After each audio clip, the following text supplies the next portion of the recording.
What's up, fam? Welcome to Ask to My Ots, where today I'm going to challenge you to stop playing and start pushing.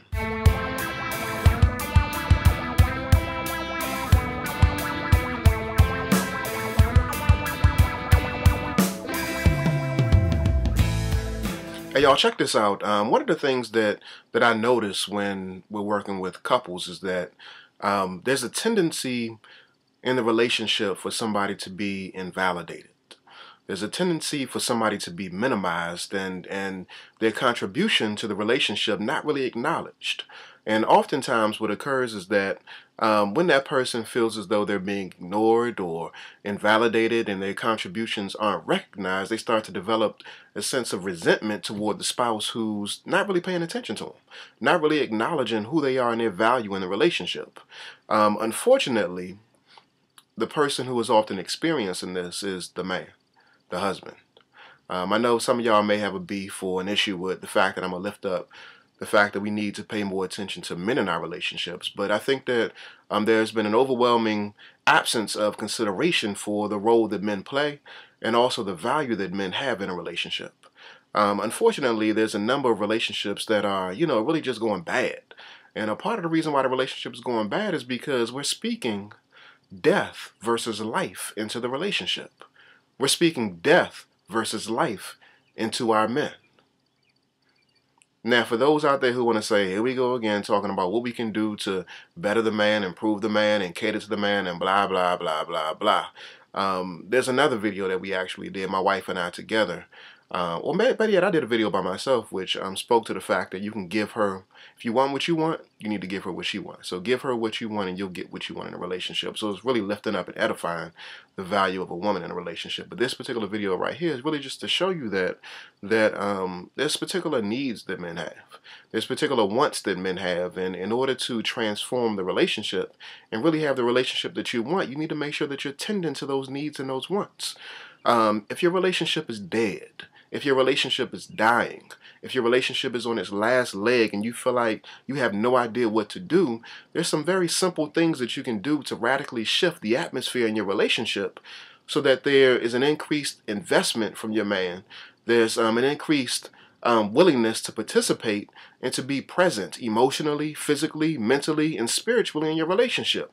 But there's things that you have to do to make the atmosphere available and ready for him to actually step into that space and be willing to contribute. It's not all on you. It's not solely your responsibility, but there are things that you can do. And what I want to speak about right now, really briefly, is things that you can do to resuscitate the life of your relationship by speaking life into your man. How to resuscitate the life of your relationships by speaking life into your man.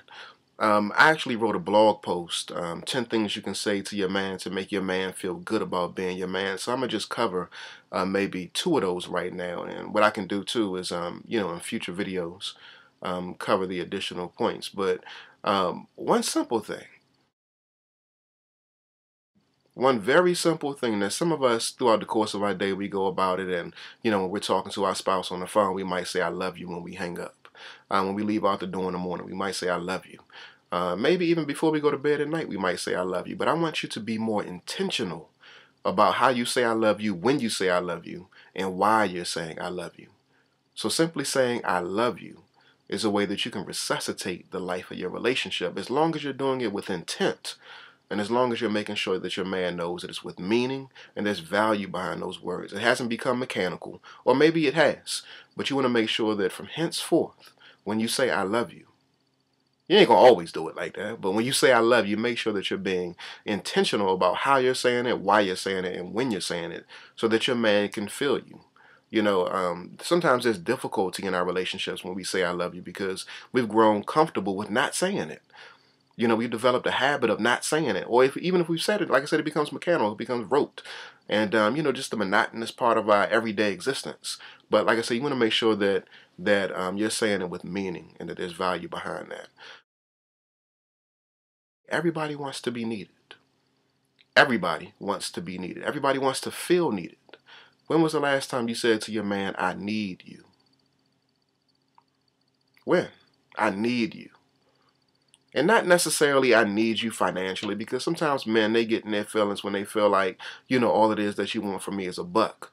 But I need you. I need your presence. I need you emotionally. I need you to be tuned into me. I need you. I just need you. Because you make my life more complete. I need you. And again, when you say it, make sure you're saying it in such a way that you're doing it with intent, that your man feels you, that he hears you, and that he understands that it's going beyond just his physical presence. It's going to the essence of who he is as a man. You need him. He matters that much to you. Saying I need you will invite your man to step up to the plate. Make him more willing to contribute emotionally, mentally, spiritually, and financially. Saying I need you lets him know that his absence would be devastating to you. Let your man know you need him. And in doing so, he'll understand his role, his value, and why he's an important part in your life. Stop playing. Start pushing.